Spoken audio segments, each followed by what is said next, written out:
I wonder if you could share with us one of your favorite minutia oddities around the Nicene Creed and its history.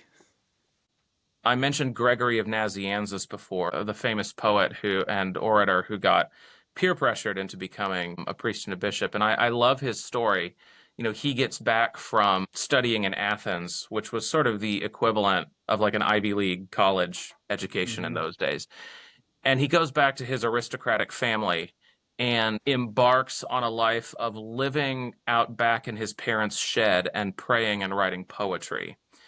And at one point, his dad comes to him and says, "Look, son, you need to get a real job." And Gregory's like, "This is a real job, Dad. Praying is a real job." Um, and his dad, who happens to be a bishop, says, "Well, if you're not going to pick a career, I'm going to pick one for you." And he forces him to be ordained a priest.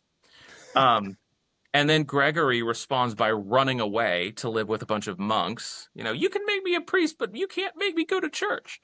Um, and then eventually comes back, then is made a bishop and runs away from that, and then comes back again, and then actually presides at the Council of Constantinople, where the Nicene Creed receives its final form, and then runs off the world stage after that, never to return. It's just such an incredibly dramatic and funny story about this man who was sort of dragged into greatness against his will at every turn.